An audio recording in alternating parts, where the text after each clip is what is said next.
Baik, berjumpa lagi di materi konsep sistem informasi ya. Bab yang kedua.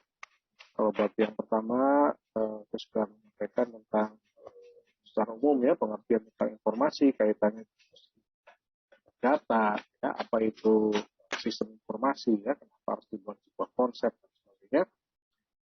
Sekarang kita akan mencoba lebih jauh tentang bicara tentang sistemnya ya, bicara tentang sistem.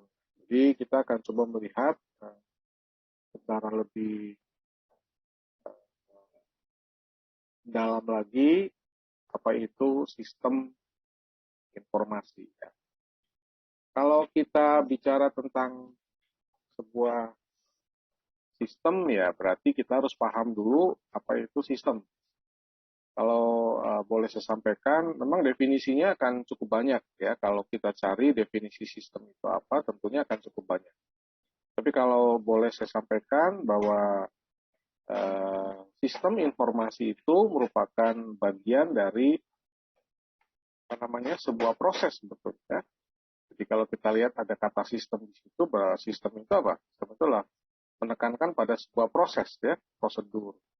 Jadi kalau kita lihat pendekatan sistem menekankan pada apa? Prosedur, yaitu jaringan kerja dari apa? Dari prosedur yang saling berhubungan ya. Kita nggak bisa melepaskan pengertian integrasi di dalamnya.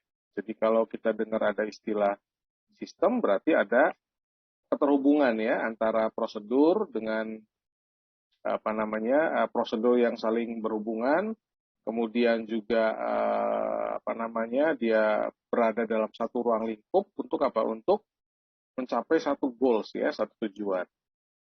Nah, itu adalah sistemnya, sistem apapun lah. Ya. Jadi kalau kita bicara tentang sistem adalah sesuatu yang sistematik ya. Sistematik itu polanya sudah jelas, seperti itu polanya, kemudian menekankan pada satu tujuan. Ya, jadi ada tujuan yang ingin dicapai dari sebuah sistem. Nah, kemudian pendekatan sistem yang menekankan pada elemen atau komponen adalah kumpulan elemen begitu ya. Jadi kalau tadi prosedur kan ada prosesnya ya. Jadi prosedur-prosedurnya berhubungan kalau dalam dunia apa namanya? Dalam dunia komputer itu kalau kita bicara tentang apa namanya sebuah sistem informasi ya di dalamnya aplikasi itu isinya adalah prosedur-prosedur ya, kumpulan proses gitu. Jadi nggak mungkin yang namanya application itu dalam satu apa namanya codingan yang besar begitu ya, tapi dia ada part-partnya begitu. Nah, part itulah yang disebut dengan prosedur ya, sama seperti kendaraan kan ada partnya ya, gitu kan. Mesin juga ada bagian-bagiannya, itu adalah prosedur ya. Nah kalau penekanannya pada elemen atau komponennya berarti apa? Kumpulan elemen. Nah, gitu ya, elemen-elemen yang berinteraksi untuk sama ya mencapai tujuan. Jadi ini ada dua kelompok pendekatan. Nah, sistem informasi ini mengadopsi kedua-duanya. Gitu ya. Jadi kalau bicara tentang alat ya berarti apa elemen komponennya. Kalau kita bicara tentang softwarenya berarti prosedur-prosedurnya.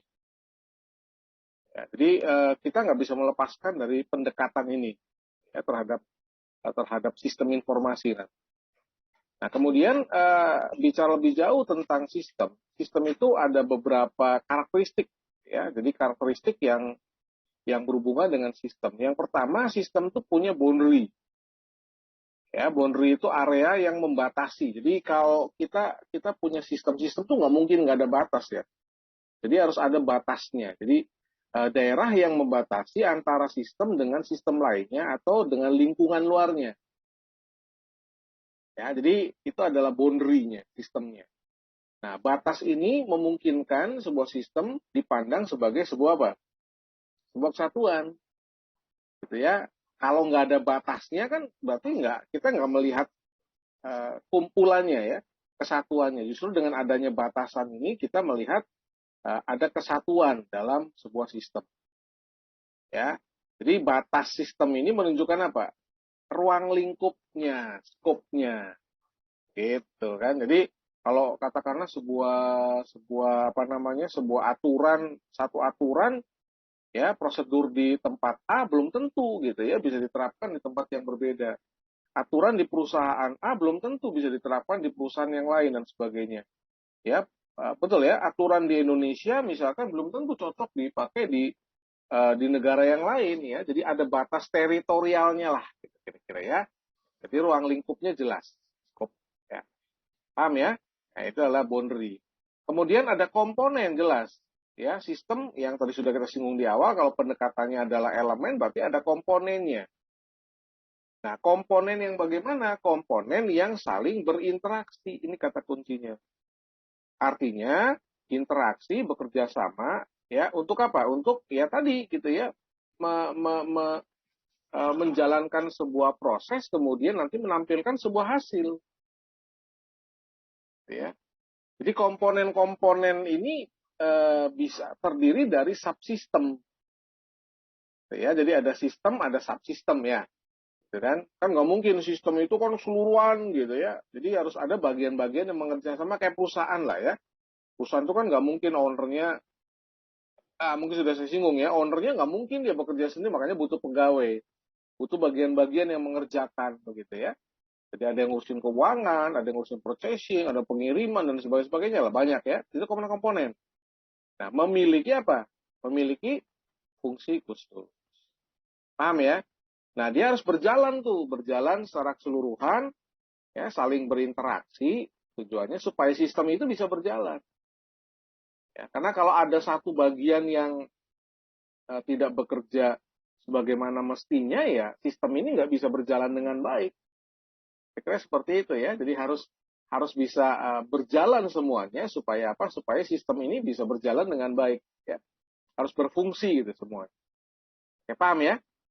Jadi ada batas, ada komponen, kemudian ada environment. Nah, ya, environment ini lingkungan luar sistem. Jadi beda dengan batas ya. Kalau batas itu skopnya. Jadi sistem A ini nggak bisa dia masuk ke sistem yang lain gitu. Ya, dia ngurusin cuma di proses itu ya sistemnya. Katakanlah kalau misalkan dia untuk mengukur tekanan darah, ada satu sistem untuk mengukur tekanan darah alat, dia nggak bisa untuk mengukur apa namanya gula, contoh misalkan. Ya beda lagi. Mungkin datanya sama, ya, tapi sistemnya menghasilkan output yang berbeda, itu batas sistem ya, boundary. Nah, kalau lingkungan luar sistem ya adalah apa namanya? Adalah sebuah bagian yang ada di luar batas sistem. Ya, di luar batas sistem. Jadi dia bisa berpengaruh terhadap sistem itu sendiri. Itu adalah lingkungan luar sistem ya. Bisa menguntungkan, bisa merugikan. Ya. Nah, komponen atau batasan atau lingkungan yang tadi menguntungkan itu harus di maintenance.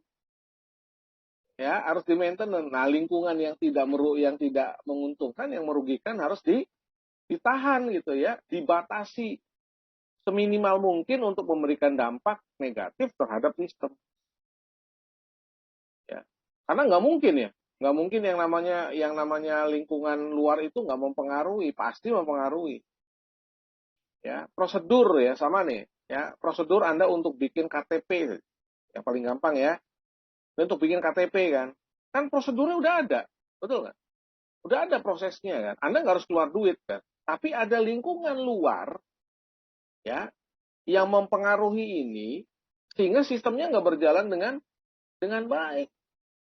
Ya, pungut bayaran lah dan sebagainya lah, itu contoh apa lingkungan luar yang merugikan begitu ya, merugikan kita kan sebagai warga negara ya, sama ya. Jadi prosedur yang kita lihat dimanapun ini ada lingkungan yang menguntungkan, ada lingkungan yang merugikan ya, sama dengan nanti kalau kita bicara tentang sistem informasi, ada lingkungan yang merugikan, ada lingkungan yang menguntungkan. Ya, kira-kira itu maksudnya ya, lingkungan luar sistem. Kemudian ada interface ya. Kalau kita bicara tentang apa namanya sebuah prosedur itu ada interface-nya ya, penghubungnya siapa. Apalagi kalau kita bicara tentang alat ya. Kalau kita tentang alat ya jelas ya. Nggak mungkin Anda nggak butuh sebuah interface. Anda bisa mengendalikan sebuah smartphone, Anda bisa mengendalikan sebuah laptop, sebuah komputer. Ya, harus ada interface-nya betul ya. Kendaraan aja dia punya dashboard. Ya, saya bisa tahu bahan bakarnya ini seberapa kapasitasnya dalam tangkinya itu kita lihat dari dashboardnya kan. Kalau ini masih berfungsi ya dashboardnya. Soalnya kalau dashboardnya dipretelin semua ya kita nggak tahu ya, manual dicek gitu kan ke tangkinya. Tapi kalau dia masih maaf masih berfungsi ya tentunya akan menunjukkan instrumennya masih berjalan gitu ya, akan menunjukkan seberapa apa namanya seberapa kapasitas bahan bakarnya contoh gitu ya. Kalau mesin yang canggih tekanan anginnya berapa nih bisa kelihatan dan sebagainya. Ini ada interface. Ya, jadi interface itu yang menghubungkan antar subsistem. Ya, interface tuh. Ya, jadi kalau kita lihat dalam komputer ya katakanlah komponen-komponen di dalamnya itu ada interface-nya yang menghubungkan dari proses yang satu ke proses yang lain. Ya. Jadi ada interface gitu ya. Kan kita kalau kita bicara semi informasi kan ada data inputnya gitu ya, ada processingnya, ada output ya. Jadi output dari satu proses itu bisa menjadi input bagi proses yang berikutnya gitu ya, sampai memunculkan hasil yang kita inginkan ya melalui tadi interface ya sebagai penghubung yang mengintegrasikan subsistem jadi satu produk. Jadi nggak mungkin ya ujuk-ujuk kita masukin kalau kita kan nggak ngelihat ya, nggak ngelihat kata nggak ngelihat interface ya. Kita masukin data kemudian muncul hasil gitu kan. Padahal di dalamnya itu ada berbagai macam proses gitu yang kita lihat ya karena kan prosesnya kan digital ya. Kasat mata kita nggak bisa lihat ya. Nah kemudian ada input ya jelas ya. Kalau input itu adalah data yang dimasukkan ya, energi yang dimasukkan ke sistem ya bisa maintenance, masukin input ya macam-macam lah ya. Tapi kan harus ada inputnya, nggak mungkin sistem nggak ada input ya, gitu kan. Jadi ada input ya katakanlah energi yang memungkinkan untuk dia mendapatkan satu output ya. Jadi kalau di sistem komputer itu ada apa? Ada program maintenance input ya untuk pengoperasian komputer OS gitu ya. Jadi dimasukkan, kemudian diolah, kemudian menghasilkan sebuah informasi. Sama kayak mesin kalkulator lah. Ya, Anda punya mesin kalkulator, ya Anda mau ngitung apa nih? Ya kan nggak mungkin kalkulator ujuk-ujuk muncul hasilnya sendiri di layar ya, kan harus dioperasikan oleh kita ya, dia sebagai mesin pemroses. Nah ada inputnya, nah gitu ya, kira-kira input itu kan diperlukan ya, supaya sistemnya bisa berjalan. Kalau nggak ada input dia ngolah data, sistem diam aja gitu, nggak ngapa-ngapain ya, betul ya? Baik ya itu kira-kira input ya. Nah kemudian berikutnya apa? Berikutnya adalah output yang jelas ya, sebenarnya proses dulu lah ya. Jadi proses dulu ya kita. Jadi itu input, ada proses. Kalau proses apa? Bagian pengolah. Bagian pengolah. Ya. Jadi sistem produksi yang ngolah bahan baku diolah jadi output, jadi barang jadi ya. Kalau sistem akuntansi kan apa? Ngolah transaksi gitu ya, jadi report-report ya. Jadi kalau Anda nih kebetulan ada yang di bagian keuangan gitu, misalkan ya ngurusin itu ya ada inputnya dan sebagainya kan. Ya, nah ini kan bisa jadi sifatnya manual gitu ya, nggak pakai mesin nggak apa-apa kan, tapi yang penting ada proses yang dilakukan dari bahan tadi, dari input tadi, ya sehingga akan menghasilkan apa? Menghasilkan poin F gitu kan, ya keluaran, nah gitu ya keluaran gitu kan, adalah satu kalau tadi energi masukkan, ini energi yang diolah, yang diklasifikasikan menjadi keluaran yang berguna atau sisa yang dibuang. Ya, mesin itu kan gini, mesin itu melakukan proses ya, melakukan proses nih. Ya, mesin pembuat kue katakanlah ya melakukan proses. Ada yang dibuang nggak? Ada yang dibuang. Nggak mungkin dari bahan baku itu jadi bahan konsumtif semua. Pasti ada yang dibuang. Sisa packingnya gitu ya, betul ya. Itu kan kalau bahan bakunya berupa apa? Berupa buah-buahan berarti kulitnya nggak diolah. Itu kan output ya. Output tapi output yang sisa pembuangan gitu. Ya, bukan output yang dikonsumsi. Ya, paham ya? Ah, gitu ya. Jadi dikatakan bahwa kenapa output itu bisa saja bukan merupakan hasil akhir. Kenapa? Karena bisa jadi dia sebagai input berikutnya. Ya. Sama kayak komputer kan memunculkan hawa panas gitu ya, nggak berguna kan, buang. Ya. Informasinya adalah output yang diperlukan. Paham ya? Ya, sama kayak manusia makan gitu ya. Makan kan ya kita sorry ya membuang kotoran kan makanan yang sudah nggak dipakai betul ya. Nah, sisa makan dipakai bagaimana? Ya inti dari makanan itu menjadi energi kita untuk beraktivitas. Itu output yang dihasilkan, yang berguna gitu. Paham ya sampai sini ya? Jadi ini karakteristik sistem gitu kan. Kemudian apa? Goalnya. Ya, goal. Sistem itu harus punya tujuan. Ya, atau sasaran ya, objektif. Kalau sistem nggak punya sasaran, ya nggak ada gunanya gitu kan. Ngapain kita menjalankan sebuah sistem kalau nggak ada gunanya? Ya, betul ya? Sistem informasi apa namanya? Sistem informasi akademik kata-kata ya. Sudah ada sistemnya gitu ya, tapi kok masih manual dipakai gitu ya, percuma kan sistemnya ya. Tujuannya apa? Menggunakan sistem akademiknya supaya apa? Pendataan lebih rapi. Ya orang daftar tuh bisa online, nggak harus datang ke kampus. Ya nanti datang ke kampus juga hanya beberapa kali. Ya untuk validasi data dan sebagainya. Ya pengiriman berkas juga bisa menggunakan online. Pembayaran bisa menggunakan transfer. Ya katakanlah sekarang kan proses jual beli juga sudah meminimalkan pertemuan fisik ya. Ya katakanlah ya hal-hal yang bisa di-online-kan ya, memang tidak semua bisa di-online-kan. Ya, tidak semua bisa di-online-kan. Tapi sebagian besar yang sudah bisa di-online-kan ya kita sudah bisa menghindari kontak fisik. Ya.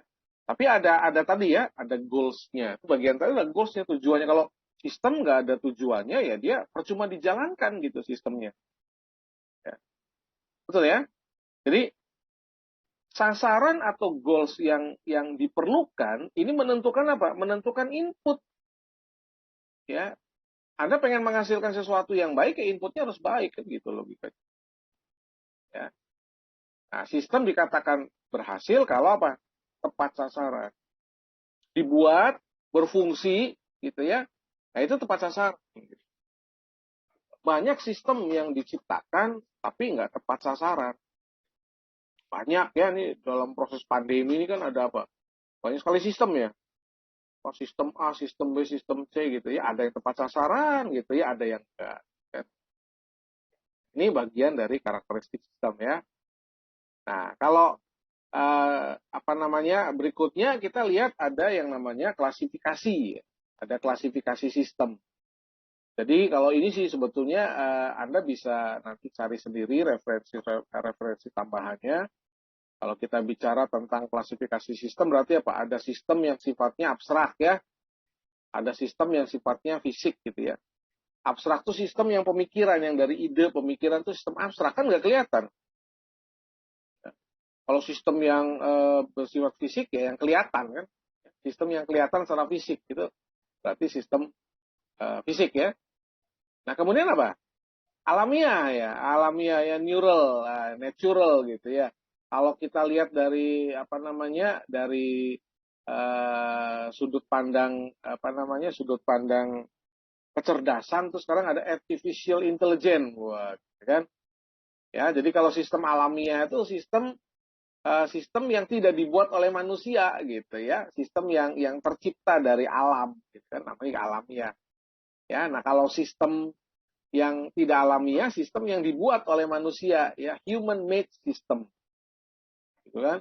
Sistem apa aja lah, pokoknya di luar yang alamiah ya masuknya kategorinya sistem buatan, ya terutama alat-alat ya jelas itu sistem buatan manusia. Oke ya, kemudian ada sistem tertentu ya deterministic system dan sistem tak tentu ya probabilistic system. Ya, sistem yang mungkin nah gitu ya itu probabilistic system ya. Nah, sistem tertentu beroperasi dengan apa? Dengan satu aktivitas yang sudah bisa diprediksi. Ya. Jadi itu adalah sistem tertentu ya, interaksi dari bagian-bagian yang dapat diprediksi, ya outputnya bisa diramalkan. Kalau sistem tertentu apa? Yang kondisi yang nggak bisa prediksi gitu ya, kalau mengandung unsur probabilitas ya. Sistem pengukur apa namanya? sistem pengukur gempa itu probabilistik. Kita nggak bisa memastikan gitu kan kapan gunung meletus gitu ya, kapan gempa berikutnya terjadi, itu nggak bisa memastikan gitu, saudara ya, jelas ya, itu namanya sistem tak tentu. Ya, kemudian ada closed system dan open system, jelas ya. Kalau yang closed system berarti sistem yang nggak berhubungan dan nggak terpengaruh dengan lingkungan luarnya. Ya, sebetulnya ada nggak? Ada ya, secara teori kan ada ya, tapi realnya memang agak sulit ya kalau kita cari sistem yang betul-betul tertutup ya, ya gitu kan. Tapi ada mungkin ada relatif close gitu ya, relatif tapi nggak benar-benar tertutup sebetulnya ya, gitu kan. Misalnya ada negara ya, saya nggak sebut namanya, ada negara yang dia close gitu kan, ya nggak pengen berhubungan dengan dunia luar, tapi sebetulnya kan nggak bisa, saudara ya. Tetap saja di bidang-bidang tertentu dia butuh relasi dengan dunia luar. Ya. Oke ya, jadi kalau yang sistem yang terbuka ya dia apa? Dia nerima dari luar ya, menghasilkan outputnya untuk lingkungan ya, untuk subsistem lainnya, yaitu berarti maksudnya sistem terbuka ya. Ya secara umum sekarang kalau kita lihat ya open system lah. Ya open system ya. Oke, nah ini pengertian SI-nya nih, saudara. Ya, minggu lalu kamu sudah sedikit kita bahas ya. Jadi kalau SI berarti apa? Yang diolah, sistem yang dibuat manusia, ya, terdiri dari komponen, kemudian atau organisasi untuk apa? Untuk mencapai tujuan ya. Atau bisa juga prosedur, ya. Tadi kan kita lihat ada pendekatannya ya, pendekatan proses dan pendekatan elemen. Ya, jadi sekumpulan prosedur yang kalau dilaksanakan akan apa? Memberikan informasi ya untuk what next-nya apa gitu. Ya, tujuannya untuk kelangsungan hidup organisasi gitu kan. Ya. Nah, definisi yang berikutnya, sistem dalam organisasi yang mempertemukan kebutuhan, betul ya? Kebutuhan pengolahan transaksi, mendukung operasi, manajerial, ya, strategik, kegiatan strategik gitu kan. Ya, menyediakan apa? Menyediakan pihak luar dengan apa? Report yang diperlukan. Ya, ini sebetulnya pengertian sistem informasi. Jadi kalau sistem informasi itu apa namanya dibutuhkan nggak untuk disampaikan, untuk di-share? Dibutuhkan. Kalau nggak dibutuhkan di-share, bukan informasi. Nah, intinya adalah sistem yang menghasilkan informasi. Nah, bagaimana menghasilkan informasi? Keinginan ya, harus ada tujuan gitu ya. Keinginan dari pihak-pihak yang menginginkan output tertentu. Sehingga kenapa? Ya, menyediakan bahan yang diperlukan, jelas. Cukup jelas ya? Nah, ini adalah pengertian informasi. Kalau nanti mungkin kita cari definisi-definisi lainnya, ya banyak ya definisi-definisi yang menjelaskan tentang sistem informasi. Tapi mungkin secara umum ini yang bisa saya sampaikan. Ya, sistem informasi ya.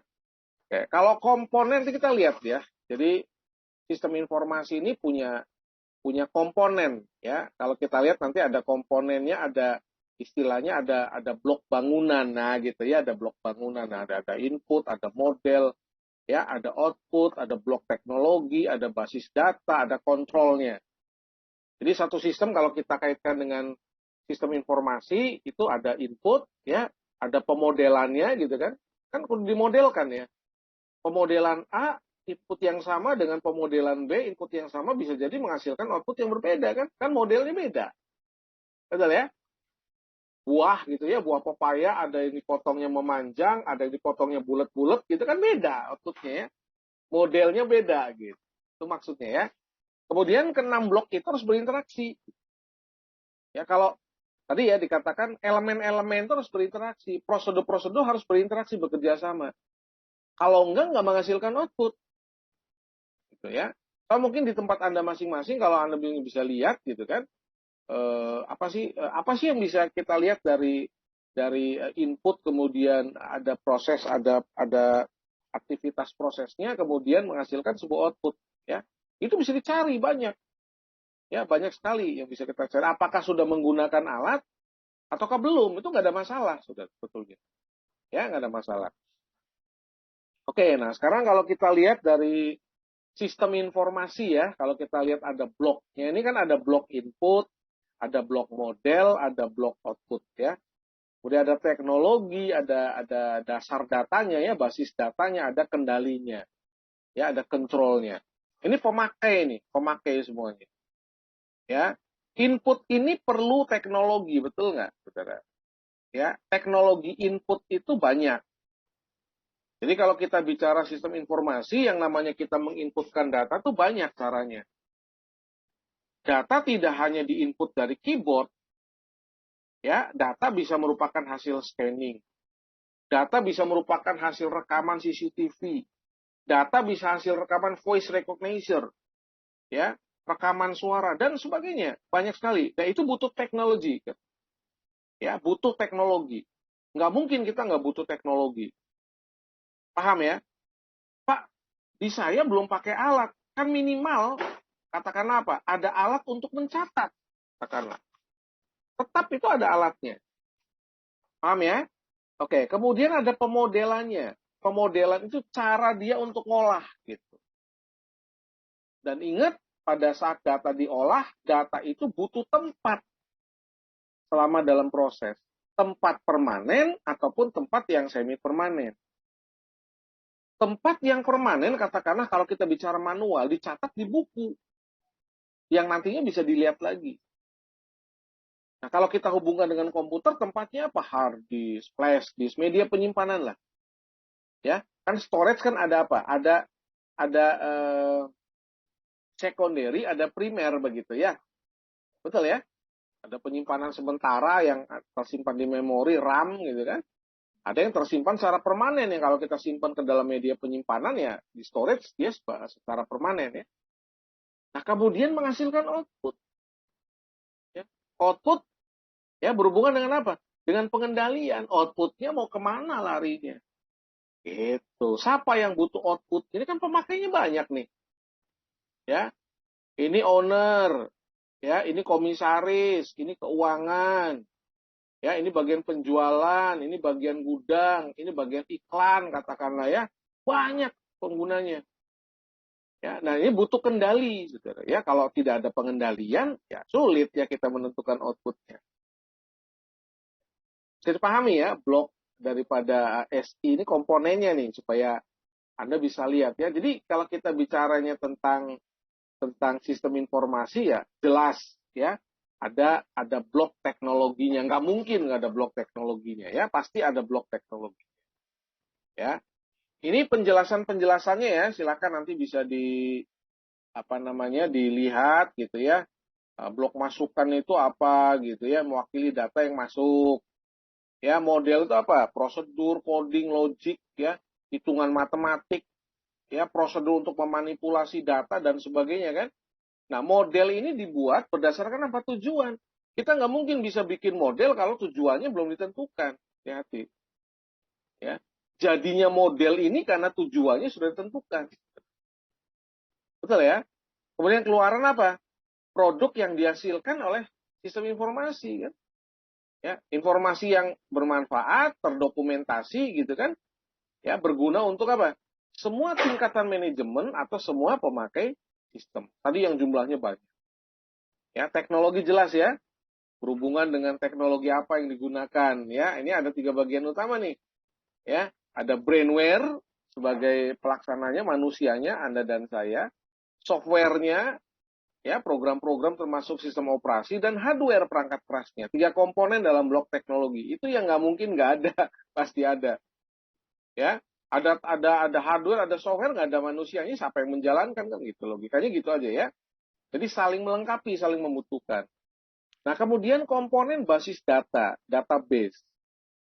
Ya Anda tentunya pasti sudah punya pemahaman lah ya, kan nggak mungkin belum pernah menggunakan komputer ya sama sekali kan. Komputer digunakan jelas berhubungan dengan apa? Dengan media penyimpanan data. Ya. Lebih jauh ada apa nih? Ada yang namanya DBMS ya. DBMS itu sebuah sistem yang dikatakan DBMS, Database Management System. Adalah sistem manajemen pengelolaan data. Ya, software banyak ini, banyak ya. Gitu kan. Jadi gimana cara nyimpen data, ntar manggil laginya bagaimana dan sebagainya ya. Untuk menyediakan informasi yang bermanfaat ya. Bukan cuma nyimpen data kan, bagaimana data disampaikan nanti ke orang lain itu bagian dari blok basis data. Ya, blok kendali ya jelas ya, blok kendali itu ya banyak lah ya blok kendali. Kalau kita banyak hal yang bisa merusak sistem ya, bencana alam, kecurangan, kegagalan sistem dan sebagainya banyak ya, nggak efisien, sabotase dan sebagainya perlu pengendali. Ya. Pak, kalau di sistem informasi katakanlah namanya komputer perlu ada pengendalian. Kalau tiba-tiba mati lampu katakanlah, ya. Kalau you pakai laptop ada baterainya ya betul ya. Tapi kalau kita menggunakan PC, personal komputer, mati lampu mati, saudara. Benar nggak? Ya.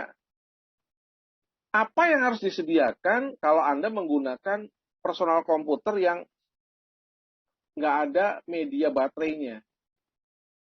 Ya kita siapkan baterai penyimpan listrik ya. Kan ada tuh ya alatnya sudah ya. UPS tuh ada alat. Ya mau sejam kayak mau setengah jam minimal kalau mati lampu tuh nggak langsung mati gitu komputernya.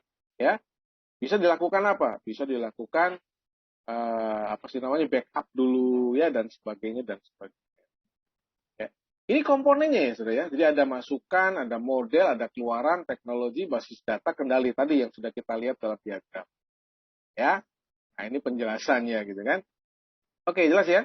Nah kemudian kalau penguraian komponen ya, kalau penguraian ini sebetulnya sih sudah kita lihat tadi ya secara tersirat dari apa yang saya sampaikan ya. Tapi kalau kita lihat dalam sebuah gambar ya kira-kira ada apa? Ada orang gitu ya, ada perangkat kerasnya ya, ada perangkat lunaknya. Perlu prosedur nggak? Oh perlu ya. Perlu jaringan komunikasi nggak? Perlu gitu kan? Nggak mungkin ya. Zaman sekarang nggak ada jaringan komunikasi ya. Minimal katakanlah kalau Anda menggunakan jaringan lokal ya, lokal area network ya, kan pakai kabel gitu ya, dihubung-hubungkan. Apalagi kalau keluar ya, jaringannya internet gitu kan, jelas. Ya, jelas kita butuh yang namanya apa? Yang namanya jaringan dan communication system ya, dan basis data. Ya, ini nggak boleh dilupakan ya. Itu kan basis data ini penting sekali sudah ya. Bagaimana data-data itu bisa terus hidup live gitu ya, terpelihara datanya, yaitu tergantung dari bagaimana kita secara cermat memperlakukan datanya ke dalam sebuah basis data yang benar. Ya, supaya data-data itu nggak hilang kan. Sama kayak nyimpen pakaian ya, kalau asal nyimpen aja kan bisa jadi nyarinya setengah mati itu, saudara. Ya, jadi harus ada prosedur untuk penyimpanan basis data. Ya, ini adalah komponen sistem informasi. Ya, nggak mungkin lepas dari ini. Ya, serumit apapun, sesederhana apapun, ini komponen pasti ada. Gitu. Jelas ya? Oke ya. Ini konsepnya ya. Jadi hardware buat apa? Kalau hardware jelas ya, piranti fisik. Software tadi ya, kalau software pasti udah sering denger lah. Program bisa OS dan sebagainya. Isinya apa sih sebetulnya? Isinya instruksi. Ya, instruksi supaya perangkat keras itu bisa kerja, bisa ngolah data. Nah, kalau prosedur apa? Aturan yang dipakai. Ya, untuk mewujudkan tadi pemrosesannya sesuai dengan apa output yang dikehendaki. Ya orang jelas ya yang bertanggung jawab ya brainware-nya, usernya semua ini masuk kategori ini. Penyimpanan data, basis data ya dalam bentuk table ya relasi antar tabel yang satu dengan tabel yang lain. Kemudian jelas jaringan komputer ya. Jaringan komputer kan media komunikasi ya, mau pakai wifi kayak mau pakai kabel dan sebagainya itu masuk kategori jaringan komputer dan komunikasi ya. Paham sudah ya? Ini konsepnya nih. Ini konsep SI. Jadi nggak mungkin lepas dari ini ya. Ya, lima ada satu nggak ada nggak jalan, saudara. Nggak jalan hati-hati ya. Jadi harus memenuhi kriteria ini. Gitu.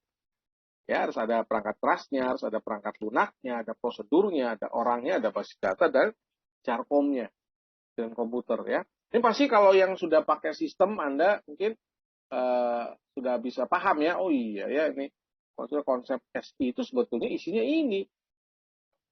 Ya, isinya ini kan. Nggak jauh-jauh dari yang sudah Anda sering lakukan sebetulnya kan. Kalau Anda beraktivitas komputer gitu ya.